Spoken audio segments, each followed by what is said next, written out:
Today's headlines reveal how global power politics, security fears, and quiet diplomatic moves are colliding in real time. From rising tensions between Washington and its allies over sovereignty and influence, to deeper U.S. security involvement in Nigeria, and the human cost of war drawing unsuspecting Africans into the conflict in Ukraine. These stories show how decisions made at the top are reshaping lives far beyond borders. As governments defend national interest and security strategies, ordinary people are increasingly caught in the middle. But where does security cooperation end and interference begin, especially Ukraine war? How accountable are states for the consequences of their foreign policy decisions? And who ultimately bears the cost when diplomacy fails and power takes precedence over people? As we dive into the details today, things will be explored in our flash news. Good afternoon and welcome. I am Thabita Arko. Let's begin.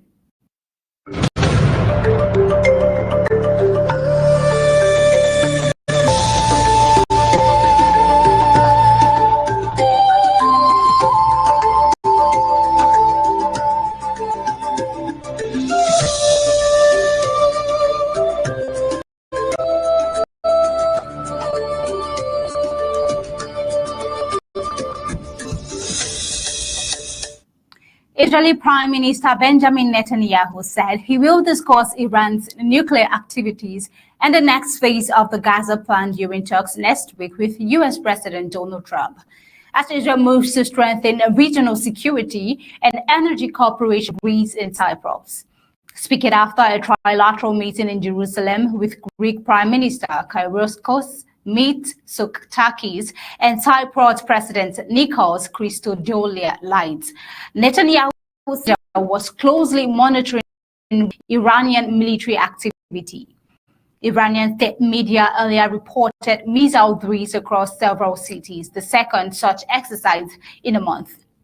While Western powers view Iran's ballistic missile program as to regional stability and a potential delivery system for nuclear weapons, a claim Tehran rejects, insisting it has no intention of developing bombs. However, Netanyahu said Israel's expectations of Iran remained unchanged following a brief war in June, including curbs on uranium enrichment. He stressed that Israel was not seeking escalation, but rather long-term stability in the region. Basic expectations from Iran have not changed. The level of enrichment and other activities, the ending of the proxy wars against us, that has not changed, and that's changed I know it's not changed on the American position. So obviously it will be an item in our discussion. But I have to tell you that I think the focus will be on Gaza. Now, beyond Iran, Netanyahu said in his statement, discussions in Washington would focus on advancing the next phase of the plan and addressing security challenges linked to Lebanon's Hezbollah movement and Yemen's Houthi forces, both aligned with Iran. He also reiterated Israel's support for a stable and sovereign Lebanon and for safeguarding international shipping lanes. Relations among Israel, Greece, and Cyprus have deepened over the past decade, driven by shared security concerns and energy interest in the Eastern Mediterranean. The three leaders agreed to expand defense cooperation and push forward major connectivity projects linking Europe with the Middle East. Among the initiatives discussed were plans to connect India to Europe through the Middle East by sea and rail, and also to advance an undersea electricity cable integrating power grids across the Eastern Mediterranean, Europe, and Arabian Peninsula. We see that Greece also underscored its role as a growing hub for liquefied natural gas in southeastern Europe. And while Israel's Energy Minister Eli Cohen said the trilateral meeting was especially significant at a time when some regional actors were working to undermine stability, though he did not specify which countries. However, we see that the development highlights Israel's efforts to align diplomatic, security, and energy strategies as it prepares for high-level talks in Washington and also navigates shifting regional dynamics. Now, away from Israel and moving over to Denmark. In Denmark, a recent development has unfolded. Could be fears. Let's get the details. Denmark has expressed strong displeasure over U.S. President Donald Trump's decision to appoint a special envoy to Greenland, who has openly supported the idea of the island becoming part of the United States, a move Copenhagen says undermines its sovereignty. Meanwhile, Denmark's Foreign Minister Lars Løkke Rasmussen said on Monday that the appointment was unacceptable and confirmed he would summon the United States ambassador to Denmark in response. He stressed that statements suggesting Greenland could be absorbed by the U.S. cross a political red line. That is, if the U.S. cross a diplomatic red line. Let's take a look. Out of nowhere, there's now a special US presidential representative who, according to the envoy himself, is tasked with taking over Greenland. This is, of course, completely unacceptable.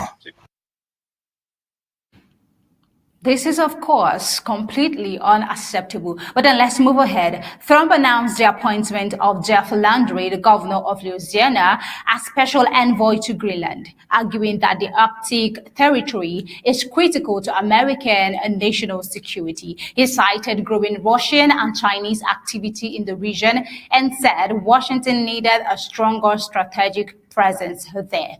However, President Donald Trump has repeatedly argued that U.S. control of Greenland is necessary for security reasons. This meeting claims that the interest is driven by access to natural resources.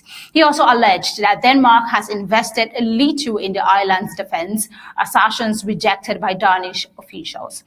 We say that Landry welcomed the appointment, describing it as an honor and reiterating his support for Greenland becoming part of the U.S., while also maintaining that the role would not interfere with his duties as Louisiana governor. Let's take a look. As a Cajun, my family and the families in Louisiana have lived in this state for over 300 years. And we have lived under more flags than anyone living in the continental United States. But guess what? The flag that we ended up with is the greatest flag. And I wanted everyone in Louisiana to know that I'm not going anywhere. Greenland is a self-governing territory within the Kingdom of Denmark, and both New York and Copenhagen have consistently opposed any suggestion of annexation. Danish Prime Minister Mette Frederiksen and Greenland's Prime Minister Jens Frederik Nielsen reaffirmed on Monday that Greenland's future can only be decided by its people, rejecting security arguments as justification for takeover. Meanwhile, the controversy follows heightened U.S. attention on Greenland in recent months, including a visit earlier this year by Vice President J.D. Vance, who warned that the island was vulnerable and required increased American involvement. Denmark has previously pushed back against what it describes as U.S. influence operations in Greenland, summoning American diplomats after reports of covert outreach on the island. We say that the European Union also weighed in this issue, with European Union spokesperson Noor El Anoni stressing that the territorial integrity and sovereignty of the Kingdom of Denmark are fundamental principles for the bloc. Let's take a listen. Here to comment on U.S. decisions, but what I can say about the EU position is the following, which has been our long-standing position on the matter: that preserving the territorial integrity of the Kingdom of Denmark, its sovereignty, and the inviolability of its borders is essential for the European. Despite renewed U.S. rhetoric, Danish and Greenlandic leaders insist that Greenland is not for sale and that any discussions about its future must respect international law and existing borders. Now, in a new development, the United States has been conducting intelligence and surveillance flights over large parts of Nigeria since late November, according to flight tracking data and current and former U.S. officials, signaling a marked increase in security cooperation between Washington and Abuja. The aerial operations follow warnings by U.S. President Donald Trump that Washington could interfere militarily if Nigeria failed to curb violence against Christian communities. The flight also comes months after a U.S. pilot working for a missionary organization was kidnapped in neighboring Niger. Let's take a look. If the Nigerian government continues to allow the killing of Christians, the USA will immediately stop all aid and assistance to Nigeria.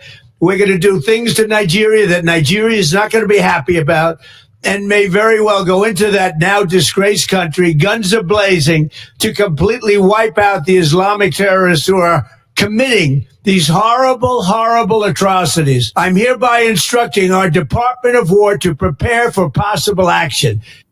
Trump's remarks right there, but then we see that the data reviewed shows the contractor-operated surveillance aircraft typically departs from Accra, Ghana, flies over and across to Nigerian airspace, and then returns to Ghana's capital. The purpose of the missions has not been publicly disclosed. I would say the flight records identify the operator as Tenax Aerospace, a Mississippi-based company that provides special mission aircraft and works closely with the U.S. military. The company did not respond to requests for comment. Analysts say the flight suggests Washington is rebuilding intelligence capacity in West Africa after being forced to withdraw troops from Niger last year. When the country pivoted towards Russia for security assistance last year. Now, the Accra airport is known logistics hub for the U.S. military in the region. We see that U.S. officials familiar with the operation said assets were moved to Ghana in November, and the missions include intelligence collection on militant groups operating in Nigeria, as well as efforts linked to locating the kidnapped. Armed groups active in Nigeria include Boko Haram and Islamic State West Africa province. I believe that is their target. A serving U.S. official confirmed the flight but declined to provide details, citing diplomatic sensitivities. Another administration official said Washington was working with Nigeria to address religious violence and the spread of terrorism in Nigeria, or spoke on condition of anonymity. Also, the Pentagon said it held productive meetings with Nigerian officials following Trump's warnings, but declined to comment on intelligence activities. Nigerian and Ghanaian defense officials did not also respond to requests for comments. We say that Nigeria's government maintains over time that armed groups target both Muslims and Christians, and argues that claims of religious persecution oversimplify the country's security challenges. However, Abuja has agreed to deepen cooperation with the U.S. to strengthen its fight against militant groups. Nigeria's population is broadly divided between a Muslim majority north and a Christian majority south. Meanwhile, a Nigerian security source said an agreement was reached at a November 20th meeting between National Security Advisor Nuhu Ribadu and U.S. Defense Secretary Pete Hegseth to deploy U.S. air assets for intelligence gathering. Now, this report still shows us that flight tracking data shows the Tenax aircraft was spotted earlier this month at MacDill Air Force Base in Florida, home to U.S. Special Operations Command, before flying to Ghana on November 24. Since then, it's near daily flight over Nigeria. The aircraft, a Gulfstream V, normally modified for intelligence, surveillance, and reconnaissance. The surveillance escalation comes as Nigeria grapples with worsening insecurity. Recently declared a security emergency following this situation, ordering mass recruitment into the army and police after deadly attacks and kidnappings across several states, including the abduction of more than 300 school children in the north. Deepen has also taken punitive steps against Abuja. Nigeria was reinstated on U.S. Religious Freedom Watch list in October and was added this week to a list imposing partial entry restriction. That's the new development coming, and the actions coming from the United States. Also, President Donald Trump has further directed the Pentagon to prepare options for rapid military action if Nigeria fails to stem attacks on it. Now, we see that despite the pressure, U.S. and Nigerian officials say both countries are working through a joint security task force aimed at stabilizing the situation and countering militant violence.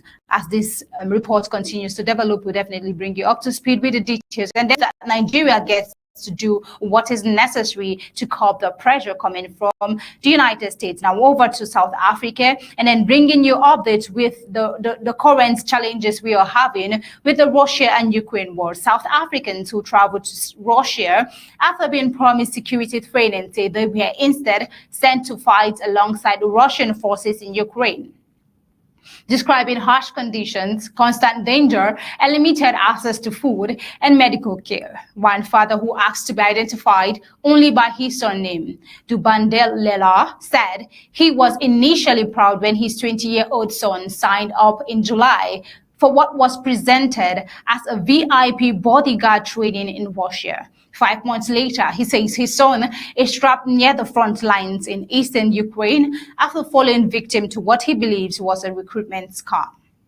According to Dubandelela and other families, at least 17 South African men were allegedly recruited under false pretenses by an unnamed machinery-linked network and later deployed to the Donbas region, much of which is under Russian control.